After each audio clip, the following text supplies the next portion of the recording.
Our founders understood that truth between, is there absolute truth? Is there reality, or can we make it up? Is it all about our personal autonomy and our identity? Can we make it up as we go along? That battle started in the garden, but it was going on even when we founded our nation. And so we have the Declaration of Independence where our founders took a side.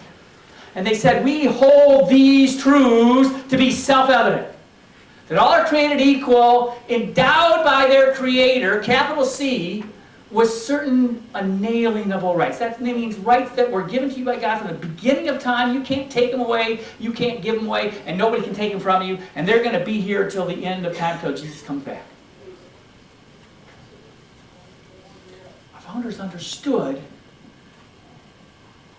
truth. Understood that the law is written on our heart. We know the difference between good and bad, right and wrong, just and unjust. Now, the Constitution that created our government reflected those promises. And so, we understand that as Christians, we're all made in the very image of God. Every one of us. Not just the people in this room, not just this Christian community, not just the LGBT community, not just any community. All human beings were made in the image of God. So every human being has dignity and value in God's eyes, and should have dignity and value in our hearts then. And so how we approach this constitutional governance issue matters. We have to be unafraid to speak truth, but we have to do it in a way that respects all individuals as made in the very likeness and image of God. And because of that, we all have inherent sacred dignity. Our founders understood that. But they also understood that all have sinned and fallen short. And there's a reason that the government of the United States and our states have powers separated into different branches of government, isn't it? You notice I don't have PowerPoint tonight.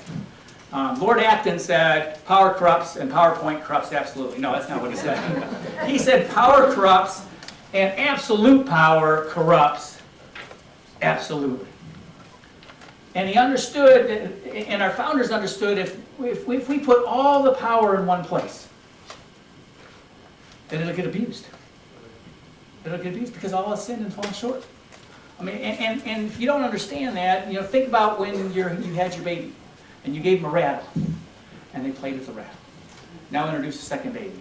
The second baby comes over and wants to play with the rattle. Does the first baby crawl over and say, oh yes, we were all born good, let me share this rattle with you and let's play nicely together? No. No, the first baby will say, no, it's mine. I've told that story all over the world, in cultures all over the world, and sometimes they don't have rattles, they have different things, but the same toy or whatever it is, every mother and every nation and every culture says, no, it's mine. It's a self-evident truth that all have sinned and fallen short. We're not born good, and our founders understood that. That's why they separated power, and they limited power in such a way that you had to have, and I'm going to use this power cord here to represent the exercise of government power. Just in case you forget, I've got some red tape at the end of the cord, because when government uses its power, what do? They make red tape. All right?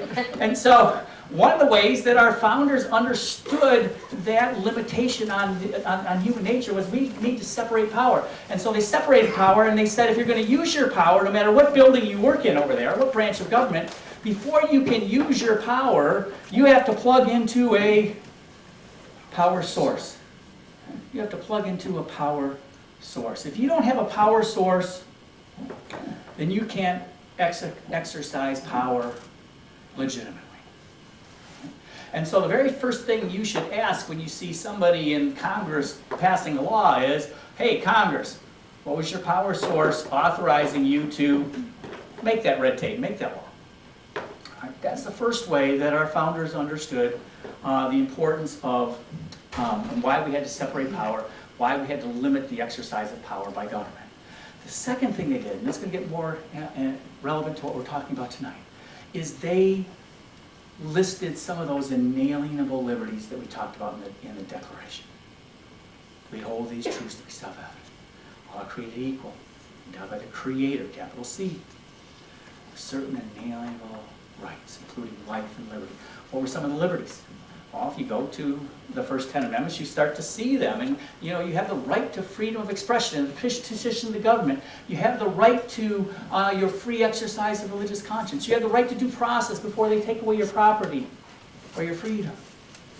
So even if government has plugged into a proper power source and now they're using their power in such a way pursuant to a proper power source, if they use their power in such a way that interferes with one of your inalienable liberties, like your freedom of speech or your free exercise of religious conscience, then that power still gets shut off as unconstitutional. You all with me so far? Let me give you a quick example. We represent a group, a company down in Florida. They were under the previous administration and the current administration, they were facing millions of dollars in fines unless they started participating in the abortions and paying for abortions of their employees' unborn sons and daughters. This guy was a Christian. He said, I cannot do that. I will lose my company first. And so we challenged the United States government and said, even if you have a proper power source, which we didn't think they did, but even if you had a proper power source to try and fine this company out of existence, unless they participate in abortions of their employees, that use of government power is interfering with what? Freedom of religious. And guess what? Little praise report here. The United States government, this week has conceded that they violated the First Amendment of this guy, and he's not going to face any lots of fines. Right? Now, that's the way it's supposed to work, folks.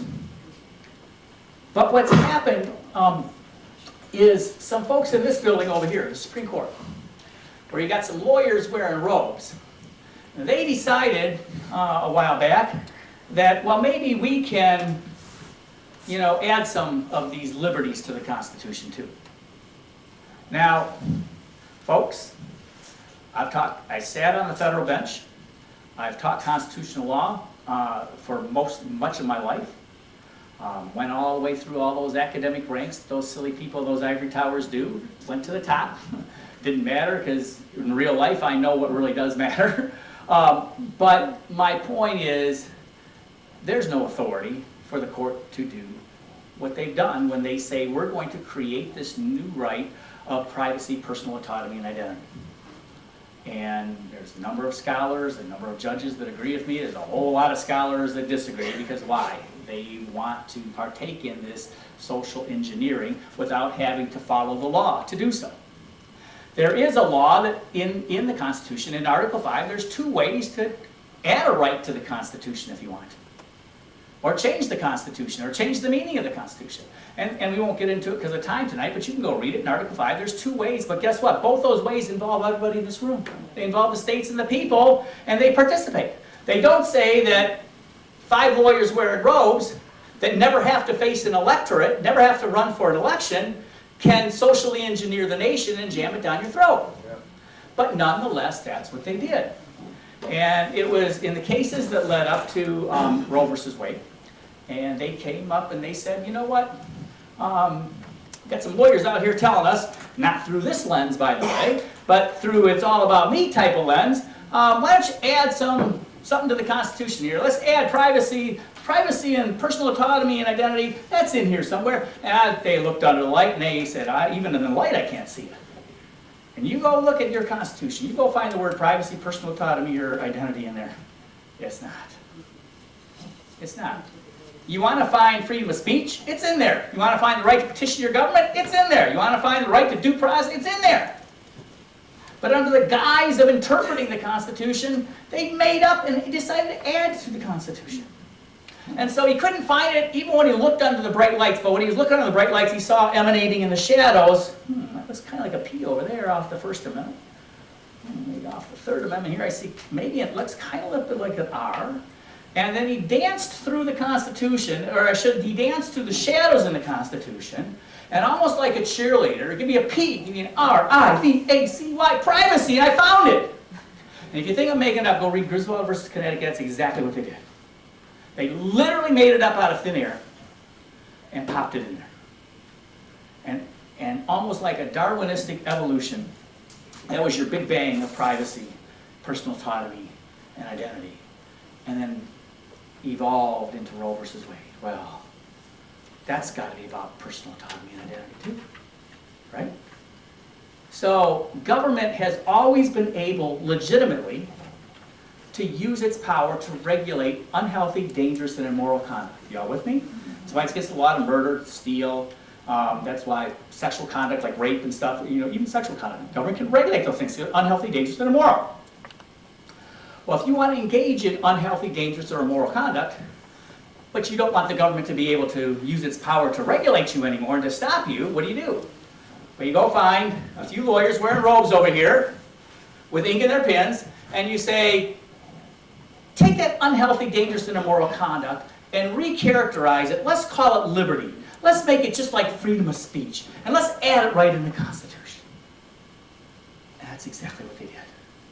So all of a sudden, when virtually all the states, I think it was 47 states, had debated among the people and in their state legislatures, and they had said, hey, the killing and partial birth abortion, a doctor that is doing that, that's unhealthy and dangerous conduct and immoral conduct. Supreme Court says not anymore. We've added a new right to the Constitution. It's now privacy and personal autonomy and identity. So now, instead of it being unhealthy, dangerous, and immoral conduct that the government can stop, it's now liberty. And what did we learn that liberty does? Liberty stops the government from acting. Follow me here. After Roe versus Wade, then there was the government using its power to try and stop the doctor killing a baby while it was being born, partial birth abortion. They said, no, can't do that. That's part of the woman's personal autonomy, privacy rights. And the Supreme Court agreed and said, hey, that was written such, you didn't write that law narrow enough, we're going to strike it down. Even though you're trying to stop the partial birth abortion, we're going to strike it down. That's sexual conduct that's all about her personal autonomy and her identity. Next group of cases that came up involved engaging in homosexual acts. The unhealthy, dangerous, immoral actions where we know hundreds of thousands of people have died. The government was trying to regulate that. The court said, no, that again, that's somebody's personal autonomy. We've made this new right. We've added this new right to the Constitution now, personal autonomy and identity and privacy. And so just like abortion, partial birth abortion, you can't stop that either. You can't stop this sexual conduct either. At that point, anybody that had any critical thinking skills knew that there would be same-sex marriage, because logically that's the next step, right? And that's exactly what happened. And again, think Darwin's evolution. We're now evolving this this new constitutional right. When I say new constitutional right, I put it in air quotes, because the judicially made constitutional right as opposed to the properly made constitutional right. Next case involves same-sex marriage in Obersville. Court said, hey, we've got this right of privacy, personal autonomy, and identity. You can't regulate marriage that way anymore. It's all about, let's go back to the Garden of Eden. It's all about not what self-evident truth and reality is anymore. Now it's all about your personal autonomy and identity. You get to make it up as you go along. And the government can't stop it anymore. Well, why do I tell you all this? Well, because it's this same judicially made, what I would call fake constitutional right that everybody's relying on, that now is, we must now let a man, for example, deny science because it's part of his identity and personal autonomy and privacy, to go into your little girl's bathroom in the public schools or shower, and government, you no longer can stop that unhealthy, dangerous, and immoral conduct. Why? Because it's been recharacterized and it's now called liberty, personal autonomy. That's how we got here. That's how we got here. And so, in this area, in the area, you're going to see it in other areas as well. In the area of euthanasia, and it's no longer, you're going to see people advocating that, hey, it's all about personal autonomy anymore. You now have a constitutional personal autonomy identity right to have a doctor, you know, kill you. Where do we go from here? Because that's quite a shift in worldview lens through which we see the world, isn't it? We've gone from a place where government, and think of the Bible's verse, you know, condone that which is good and punish that which is evil. God doesn't delegate to the government very many things. He doesn't delegate to the government the raising of your children. Who does he give that to? He gives that to you. He doesn't delegate to the government the educating of your children. Who does he give that to? He gives that to you. Now you can further delegate it to the public schools or to homeschooling or to private school or a Christian school if you want to. But God gives it. He doesn't delegate to the government worship service, does he? Who does he give that to? He gives that to the church. But he does say, you know, condone that which is good, punish that which is evil, maintaining order, you know, regulating unhealthy, dangerous, and immoral conduct. He gives that small little sliver of authority to the government. Well, what you're seeing is humans denying that and say, no, it's no longer about truth, except as I make it up. And if you make it up differently, that's okay. Now, that's a collision course for the world, by the way, because you can't deny truth and say it's true and survive very long without tyranny coming down pretty hard. Where do we go from here? I'm going to give you big picture stuff, and then I'm going to just pass it on to Dave here, who's going to talk more specifically about the specific ordinance, because I'm telling you, the legal advice that is being provided to the school authorities here is either grossly inept or intentionally misleading. I tend to think it's intentionally misleading. And what I want to challenge you to do is take everything we say tonight and lay it against the authorities that we're citing. We're not going to say one thing without, you can go to the cases. You know, if they say some Sixth Circuit case, you got to follow that. Well, go read the case. It doesn't say that. Oh, you got to follow Title IX. Dave's going to go through a number of different things. And we will, and we've got papers out there where you can actually go and look at what the law actually says and see which side's telling the truth. Big picture, you know what, I'm going to hold off on the big picture, because big picture involves Congress stepping in. Congress can actually take back some of the authority that the court has inappropriately taken. If you read Article 3 in the Constitution, it says, you know, the court, you've got the power to decide disputes under the Constitution and the laws of the United States. Well, if that's the case, Congress can decide what the laws are and can decide what cases you're going to hear, Supreme Court. Article 3 says that the whole federal judiciary is the Supreme Court. And as such, other courts as Congress devises. Well, if Congress decides tomorrow to get rid of the entire federal judiciary except for one justice on the Supreme Court, which under the Constitution they could do, even if they held a hearing to discuss that, how fast do you think some of these judges that have been acting outside their constitutional authority might decide to, oh, maybe I ought to start following what the law says here? And again, that's just one of the bigger options that are out there. You're more concerned about what's happening right here in Grass Lake, so I want to get to Dave here in a second. But before I do that, I want you to hashtag unafraid, hashtag speak the truth. I mean, I say that for the young people. For the older folks, what I'm saying is let's not be afraid to speak the truth.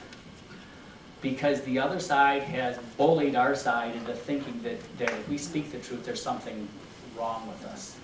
Now, as we speak the truth, though, we're going to win these battles, because if you do it with the heart of Jesus and you do it understanding that when we're fighting these policies, it's about good governance, and we are not ever attacking a human being, because every person, every LGBTQ person, every other person in this world was made in the very likeness and image of God.